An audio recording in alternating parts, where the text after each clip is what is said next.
আপনারা ইউটিউবে regular video upload করছেন, তার সত্ত্বেও কিন্তু আপনাদের ভিডিওতে ভিউজ আসছে না। কিন্তু কেন আসছে না? চলুন আজকের আমি আপনাদের এমন একটি সেটিং দেখাবো যে সেটিংয়ের মাধ্যমে আপনি কিন্তু সহজেই ভিডিও ভাইরাল করতে পারবেন। এমন একটি সেটিং দেখাবো যে সেটিংটা করলে সঠিকভাবে এসইও হয়ে যাবে। এসইও হলে কিন্তু আপনার ভিডিওটা সাজেস্টেও পৌঁছাবে, বাট আপনার ভিডিও কিন্তু সবার টপ র্যাঙ্ক করবে। তো কিভাবে করবে চলুন আমি সবার প্রথমে আমি আপনাদেরকে কিছু দায়িত্বমূলক একটি ওয়াইটি স্টুডিওর সেটিং দেখাবো, যে সেটিং অনুযায়ী কিন্তু আপনাদের এগুলো বুঝতে হবে, জানতে হবে, তারপরে কিন্তু ভিডিও ভাইরাল করতে পারবেন। এবং যে সেটিংটা করলে আপনার ভিডিওটা সঠিকভাবে এসইও হয়ে যাবে এবং কি আপনার ভিডিওর সবার প্রথম র্যাঙ্কে যাবে, আমি আপনার সেই সেটিংটা দেখাবো সবার লাস্টে। তবে সবার প্রথমে আপনাদের এই ভিডিওটা প্রথম থেকে শেষ পর্যন্ত দেখতে হবে। দেখুন বন্ধুরা, আমি কিন্তু এই ভিডিওটা কিন্তু কত সুন্দর ভিউজ এনেছি দেখো। এখানে যদি আমি ক্লিক করি, সবার প্রথমে আমি আপনাদেরকে দেখাবো, এখানে দেখতে পাচ্ছ 1,20,000 আমি টোটালি এই ভিডিওতে ভিউজ নিয়ে চলে এসেছি। এবার ওয়াচ টাইম দেখতে পাচ্ছ 4,800 আমি ওয়াচ টাইম নিয়ে চলে এসেছি। মানে একটি চ্যানেলে ওয়াচ টাইম কিন্তু 4,000 ঘন্টা ওয়াচ টাইম লাগে, তাই কিন্তু সেই ওয়াচ টাইমটা কিন্তু আমি 4,800 ওয়াচ টাইমে কিন্তু আমি পার করে ফেলেছি। আর যদি আমি সাবস্ক্রাইবার দেখাই, সাবস্ক্রাইবার দেখতে পাচ্ছ 2,300 সাবস্ক্রাইবার আমি এই ভিডিওতে নিয়ে এসেছি। তো এখানে সবার প্রথমে কিন্তু আমি আপনাদেরকে একটি জিনিস দেখাই, এখানে কিন্তু সবার প্রথমে কিন্তু এই যে অডিয়েন্স রিয়াকশন, এই যে অডিয়েন্স রিয়াকশন হচ্ছে 22.8%, মোটামুটি 2 মিনিট মানে 2 মিনিট 16 সেকেন্ড করে অলরেডি ভিডিওটা কিন্তু ওয়াচ করছে। থেকে বড় কথা হচ্ছে রিয়েল টাইমে কিন্তু 736টা ভিউজ আসছে, ব্রাউজার ফিচার থেকে আসছে, সাজেস্টেড ভিডিও থেকে আসছে এবং আদার ফিচার থেকে, ডাইরেক্ট আনকুইন এবং চ্যালেঞ্জ পেজ থেকে, মানে আমার সব জায়গার থেকে ভিউজ আসে, কিন্তু আপনাদের কোনো জায়গার থেকেও ভিউজ আসছে না। ভিডিও আপলোড করছেন, সুন্দর করে এসইও করছেন, সুন্দর করে টাইটেল ট্যাগ ডিসক্রিপশন থাম্বনেল লাগিয়েও কিন্তু আপনাদের ভিডিওতে ভিউজ আসছে না। এবং কি ভিডিও আসতে সঙ্গে সঙ্গে আপনার কমসে কম হাইস্ট থেকে 150, 10টা 20টা এরকমই ভিউজ আসছে, তারপরে কিন্তু ভিডিওটা থেমে যাচ্ছে। কিন্তু কেন থেমে যাচ্ছে সেটা সবার প্রথমে মেন পয়েন্ট কিন্তু দেখতে হবে, মেন পয়েন্ট ধরতে হবে কেন থেমে যাচ্ছে। চলুন আমি আপনাদের এমন একটি সেটিং দেখাবো যে সেটিংটা করলে আপনার রেগুলার আপনি ভিডিওতে ভিউজ আনতে পারবেন, ছাড়লে সঙ্গে সঙ্গে আপনার ভিডিওটা র্যাঙ্ক করবে। তো কিভাবে চলুন আমি আপনাদেরকে সম্পূর্ণ প্র্যাকটিক্যালভাবে সেই সেটিংটা দেখিয়ে দেবো পুরোপুরি লাইভ প্রুফে। তো প্রিয় দর্শক, সবার প্রথমে কিন্তু আপনাদের কিন্তু এটা আমি আপনাদেরকে বুঝতে হবে, এই যে অডিয়েন্স রিয়াকশানটা, এই যে অডিয়েন্স রিয়াকশানটা মানে কি? অডিয়েন্স মানে প্রত্যেক দর্শক তাদের ভিডিওটা কেমন দেখতে পাচ্ছ, ইন্ট্রো দেখতে পাচ্ছ। আমি কিন্তু এইখান থেকে কিন্তু এই যে দেখতে পাচ্ছ এতগুলো কিন্তু এত সুন্দর রিয়াকশান, মানে খুবই সুন্দর দেখছে। এবার যদি টপ মোমেন্টটা দেখতে পাচ্ছেন, বাবারে বাবা, টপ মোমেন্ট দেখতে পাচ্ছ পুরো ফুল দাগ হয়ে গেছে, আর একটুখানি কম আছে, তাহলে টপ মোমেন্ট মানে এই ভিডিওটা কিন্তু সব থেকে মেন প্রসেসে কিন্তু চলেছে, তার মানে বুঝতে পারছো টপ মোমেন্ট। এবার স্কিপে যদি আমি ক্লিক করি, এখানে স্কিপে যদি ক্লিক করি তাহলে দেখতে পাচ্ছ আমার ভিডিওটা কিন্তু কেউ স্কিপ করছে না, আমার ভিডিওটা কিন্তু সম্পূর্ণ সবাই ফুল ওয়াচ করছে। এবার ডিপে যদি ক্লিক করি তাহলে ডিপেও কিন্তু কেউ আমার টোটালি কিন্তু মোটামুটি কেউ বিরক্ত হচ্ছে না আমার ভিডিওটা, কিন্তু সুন্দর ইন্ট্রোটাও হচ্ছে, টপ মোমেন্টটাও তাদের কাছে সুন্দর হয়েছে, তারা না স্কিপ করছে আমার ভিডিওটা, না তাদেরকে ডিপ তাদের কাছে কোনো মানে বিরক্তকর ভিডিওটা, তাদের কাছে সুন্দর লেগেছে, ভিডিওটা সম্পূর্ণ দেখছে। তার আমি একটি পয়েন্ট আপনাদের কিন্তু বোঝা গেল ক্লিয়ারভাবে, যদি আপনি একটি ভিডিও বানান, সে ব্লগ ভিডিও, কুকিং ভিডিও, এবং যদি আপনি টেকনোলজি ভিডিও, আপনাকে সুন্দর করে কন্টেন্ট বানাতে হবে। সুন্দর করে কন্টেন্ট কীভাবে বানাতে হবে? যদি আপনি যে কন্টেন্টটা তৈরি করছেন সেই কন্টেন্টের সঙ্গে যেন কিছু লজিক থাকে, যেমন আপনি কথা বলছেন যেন আপনার কথাগুলো শুনতে ভালো লাগে, দর্শক যাতে আপনার পছন্দ করে, সেইভাবে কিন্তু আপনার কথাগুলো কিন্তু ডিফেন্স মানে সুন্দর করে মিল রাখতে হবে, তাহলে আপনাকে কন্টেন্ট সুন্দর করে বানাতে হবে, তাহলে কিন্তু আপনার রিয়াকশানটা কিন্তু সুন্দর থাকবে। তো চলুন আরেকটি জিনিস দেখা, এখানে রিচে ক্লিক করব, রিচে যখন ক্লিক করবো 1,730,000 ভিউজ শুধু খালি ইমপ্রেশন দিয়েছে প্রত্যেক দর্শকের সামনে, 1,730,000 জনের কাছে আমার ভিডিওটা ইমপ্রেশন দিয়েছে, মানে আমার ভিডিওটা তাদের সামনে কিন্তু অ্যালগোরিথম তুলে ধরেছে ভিডিওটা, তাহলে বুঝতে পারছো তো আমার ভিডিওটা কতটা ইমপ্রেশন নিয়েছে।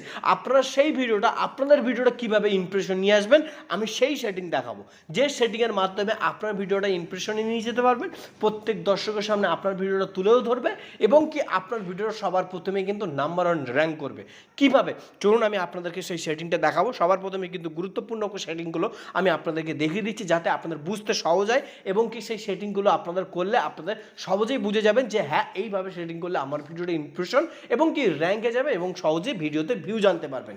এই হচ্ছে মেন প্রসেস। চলুন, এখানে কিন্তু ইমপ্রেশন দিয়েছে 6.2K, আপনাদের তো 6.2Kও তো ইমপ্রেশন দিচ্ছে না, আপনাদের ইমপ্রেশন 1%, 2.7%, এরকম ইমপ্রেশন দিচ্ছে, তারপরে কিন্তু ডাউন হয়ে যাচ্ছে, তাহলে আপনার ভিডিওটা কীভাবে চলবে? আপনার ভিডিওটা চলবেই না, তাহলে কিন্তু আপনার ইমপ্রেশন কীভাবে নিয়ে যাবে? চলুন আজকে সম্পূর্ণ ক্লিয়ারভাবে আমি আপনাদেরকে পুরো শিখিয়ে দেবো, দেখিয়ে দেবো, ঠিক আছে? ওকে, ভিউজ কিন্তু আমি 1.2K নিয়ে এসেছি, আনকুইং ভিউজ কিন্তু 1 লাখের উপরে নেই, মানে আমি নতুন ভিউজ নিয়ে এসেছি, ঠিক আছে? অডিয়েন্স শুধু গ্রাফ লাইনটা শুধু করে জাস্ট একটু ঘেঁটেছে, অডিয়েন্স দেখতে পাচ্ছ কীভাবে অডিয়েন্সটা এসছে, এটা কিন্তু 1,20,000 ভিউজটা কিন্তু আমি সোজা নিয়ে এসেছি। এই যে গ্রাফ লাইনটা দেখতে পাচ্ছ, গ্রাফ লাইনটা যদি আমি ক্লিক করি তাহলে কিন্তু আমি এখানে বুঝতে পারবো যে আমার কোটার সময় কোনটা ভিউজ আছে। দেখো ভিডিও দেখতে পাচ্ছ 650টা থেকে 930টা ভিউজ আনতে পারছে, মানে হাইস্ট আমি কিন্তু ট্যাপিক্যাল থেকে 24 ঘন্টার মধ্যে 650টা ভিউজ আনতে পারবো, কিন্তু তার স্টাক আমি ভিউজ আনছি 930টা, বুঝতে পারছো? এখানে যদি ক্লিক করি 5 জুন দেখতে পাচ্ছ 620 থেকে 930টা। আরও যদি আমি আপনাদেরকে এখানে দেখাই, চলুন আজকের টোটালি 13 জুলাই, এখানে কিন্তু 1 লাখ মোটামুটি 650 থেকে 930টা ভিউজ নিয়ে এসেছি। তাহলে কিন্তু ট্যাপিক্যালভাবে এখানে ভিউজগুলো কি কোত্থেকে নিয়ে আসি এবং কি আমার এই ভিডিওটা কোত্থেকে ভিউজগুলো আসছে দেখুন। এখানে ব্রাউজার ফিচার থেকে আসছে, সাজেস্টেড ভিডিও থেকে আসছে, আদার ইউটিউব ফিচার থেকে আসছে, ডাইরেক্ট আনকোয়েন ভিউজ থেকে আসছে, চ্যানেল পেজ থেকে আসছে, নোটিফিকেশন পেজ থেকে আসছে, ইনস্টারনাল ভিউজ থেকে, playlist, YouTube search, short feed, মানে প্রত্যেক জায়গা থেকে আমি কিন্তু এই ভিডিওটাতে ভিউজ নিয়ে আসি। কিন্তু কিভাবে নিয়ে আসি? সেই সেটিংগুলো করেছি, সেই গোপন সেটিংগুলো আমি সুন্দর করে এসইও সেটিংগুলো করলে তারপরে কিন্তু আমি ভিউজগুলো আনতে পেরেছি। চলুন আমি আপনাদেরকে সেই সেটিংগুলো দেখাবো, ধৈর্য সহকারে দেখুন, তাহলে কিন্তু আপনারা সেই সেটিংগুলো দেখালে তারপরে কিন্তু আপনারা ক্লিয়ারভাবে বুঝতে পারবেন যে হ্যাঁ এই সেটিংয়ের এই। তো এইবারে আমি আপনাদের একটি জিনিস দেখাই, এগুলো কন্টেন্ট সাজেস্টেড। এবার এটি কিন্তু কন্টেন্ট সাজেস্টেড, মানে এদের পিছনে পিছনে কিন্তু আমার ভিডিওটা ছুটেছে, তার মানে এদের ভিডিও যত দর্শক দেখেছে তাদের পিছনে পিছনে কিন্তু আমার ভিডিও কিন্তু ছুটেছে, তাহলে আমার ভিডিওটা তাদের সামনে কিন্তু তুলে ধরছে অ্যালগরিদম।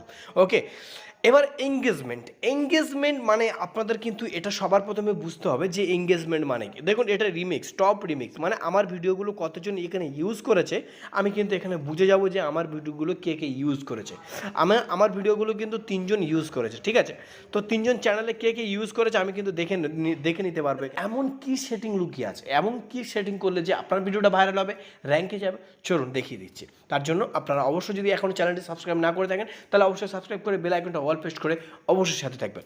চলুন আমি যেহেতু একটি থাম্বনেল তৈরি করেছি, আপনাদের একটি থাম্বনেল কোয়ালিটি তৈরি করতে হবে। আপনি না পারছেন একটি থাম্বনেল তৈরি করতে, না পারছেন একটি টাইটেল আপনার সংগ্রহ করতে, আপনার একটি থাম্বনেল যত ভালো তৈরি করবেন তত আপনাদের কিন্তু এই যে ইমপ্রেশন ক্লিক থ্রু রেটটা কিন্তু আপনাদের কিন্তু হাই থাকবে। তার মানে এটা বুঝে নিতে হবে যে আপনার থাম্বনেলটা অল রাইট আছে। আপনার যদি এই যে এই ইমপ্রেশন ক্লিক থ্রুটা যদি ডাউন হয়ে যায় তাহলে ভাববেন যে আপনার থাম্বনেলটা সুন্দর হয়নি, তাহলে থাম্বনেল চেঞ্জ করতে থাকবেন। ওকে, চলুন আমি আপনাদেরকে সেই সেটিংটা দেখাবো যে সেটিংয়ের মাধ্যমে আপনি সহজে ভিডিওটা ভিউ জানতে পারবেন। চলুন আজকের এই ভিডিওটা আমি ছেড়ে দিচ্ছি জাস্ট বেশিক্ষণ হচ্ছে না। আপনাদের ক্রোম ব্রাউজার থেকে দেখাতাম, ক্রোম ব্রাউজার থেকে দেখালে কিছু আরও সেটিং ওখানে আরও পেয়ে যেতেন, কিন্তু আমি আপনাদের ওয়াইটি স্টুডিওর মধ্যে দেখিয়ে দেবো। যেহেতু ক্রোম ব্রাউজারে তো সবসময় ঢোকা তো পসিবল নয়, চলুন তার জন্য পেন আইকনে ক্লিক করবেন। ক্লিক করার পরে স্ক্রল ডাউন করে আপনার এই যে tag short remix category and more অপশানে আপনারা ক্লিক করবেন। যখনই ক্লিক করবেন, যেহেতু আপনাদের যে ভিডিও সেই ভিডিও হিসেবে আপনারা টাইটেল আপনারা ট্যাগ বসাবেন। এবার সব থেকে মেন প্রসেস কিন্তু আপনাদের এখানে কিন্তু শো করবে। এখানে সবার প্রথমেই বলছে যে শর্ট রিমিক্স মানে অ্যালাউ ভিডিও রিমিক্স, মানে আপনার কোনো যদি ভিডিও থাকে, কোনো যদি ব্লগ ভিডিও আপলোড করেন, কেউ রিমিক্স আপনার রিমিক্সটা কি কারা ইউজ করতে পারবে? মানে আপনার যে ব্লগ ভিডিওটা ছেড়েছেন তারা যদি ইউজ করতে চায় তাহলে ইউজ করতে পারবে। আপনি যদি বলেন না আমার ভিডিওটা কেউ ইউজ করতে পারবে না, তাহলে কিন্তু আপনারা এখানে অ্যালাউ অনলি অডিও রিমিক্স আপনারা এটা অ্যালাউ করে দেবেন, অ্যালাউ করতে পারেন। যেহেতু আমি আমার ভিডিওটা কেউ ইউজ করতেই পারে, নো প্রবলেম, তাই ইউজ করার জন্য আমি অ্যালাউ অ্যান্ড রিমিক্সে ক্লিক করেছি। এবারে সবার প্রথমে কিন্তু এখানে আরেকটি কথা বলেছে, এখানে বলছে pride and promotion and brand, আপনারা এখানে ক্লিক করবেন। যেহেতু এখানে কোনো ইয়েস আর নো কোনো মারার কোনো প্রয়োজন নেই। ওকে, ব্যাক করে আসবেন, এখানে কিন্তু অনেক সেটিং আছে। এবার আমি আপনাদেরকে অতটা বোঝাতে গেলাম না। এবারে কিন্তু সবার প্রথমে কিন্তু এখানে ক্যাটাগরি আছে, এই ক্যাটাগরিতে ক্লিক করবেন। ক্যাটাগরিতে যখন ক্লিক করবেন চুজ এ ক্যাটাগরি, কিন্তু আপনার সামনে কিন্তু এরকমই কিন্তু অপশান চলে আসবে। এবারে সব থেকে মেন পয়েন্ট এখানে কথা বলছে যে আপনি কি ক্যাটাগরির চ্যানেল খুলেছেন। আপনি কুকিং চ্যানেল খুলেছেন, কি মুভি চ্যানেল খুলেছেন, কি ব্লগিং চ্যানেল খুলেছেন, যে ক্যাটাগরির চ্যানেল খুলেছেন সেই ক্যাটাগরি হিসেবে কিন্তু আপনারা এখানে সিলেক্ট করবেন। যেহেতু এখানে অনেক কিছু আছে, এখানে কার অ্যান্ড ভাইস আছে, কমেডি আছে, এডুকেশন আছে, এঙ্গেজমেন্ট আছে, ফিল্ম অ্যান্ড অ্যানিমেশন আছে, গেমিং আছে, how to and style, music, news and politics, people and blog, pets and animals, science and technology, shorts, travel and events. এখানে কিন্তু সব রকম আছে, আপনারা যেমন পারবেন, যেমন ক্যাটাগরি চ্যানেল তেমন ক্যাটাগরিভাবে আপনারা সিলেক্ট করবেন। যেহেতু আমি সায়েন্স অ্যান্ড টেকনোলজি, ওই জন্য সায়েন্স অ্যান্ড টেকনোলজি সিলেক্ট করে দিয়েছি। দেওয়ার পরে কি করবেন, আপনারা কিন্তু সম্পূর্ণ এখানে কিন্তু আমি যে ক্যাটাগরি চ্যানেল করেছি সেই ক্যাটাগরি চ্যানেলটা কিন্তু আমি এখানে সিলেক্ট করে নিয়েছি। এবার কি করবেন, আপনারা কিন্তু এখানে কি করবেন, এখানে যে সেভ আইকন আছে, এখানে সেভ আইকনে ক্লিক করে দেবেন। দেওয়ার পরে আপনার ভিডিওটা কিন্তু সম্পূর্ণ কিন্তু একটি ক্যাটাগরি হয়ে গেছে। মানে আপনি যে ক্যাটাগরি চ্যানেল খুলেছেন সেই ক্যাটাগরির ভাবে যেমন দর্শক আপনার ভিডিও, যেমন দর্শক যেমন ভিডিও দেখে, সেই দর্শকের কাছে আপনার ভিডিওটা কিন্তু তাদের সামনে কিন্তু ইউটিউব তুলে ধরবে। এবার সেই অডিয়েন্সের কাছে তুলে ধরবে যে অডিয়েন্স আপনার ক্যাটাগরি ভিডিও দেখতে পছন্দ করে। তাহলে আপনার ভিডিওটা সবার প্রথম র্যাঙ্ক যাবে, আপনার ভিডিওটা সঙ্গে সঙ্গে ভিউজও পাবে। তাহলে সব থেকে মেন প্রসেস কিন্তু আপনাদের কিন্তু এই একটি ক্যাটাগরি। তো বন্ধুরা, আজকের ভিডিওটা জাস্ট এই পর্যন্ত ছিল। আপনাদের কাছে কেমন লেগেছে, যদি ভালো লেগে থাকে তাহলে অবশ্যই সাবস্ক্রাইব করে বেল আইকনটা অল প্রেস করে অবশ্যই সাথে থাকবেন। ধন্যবাদ।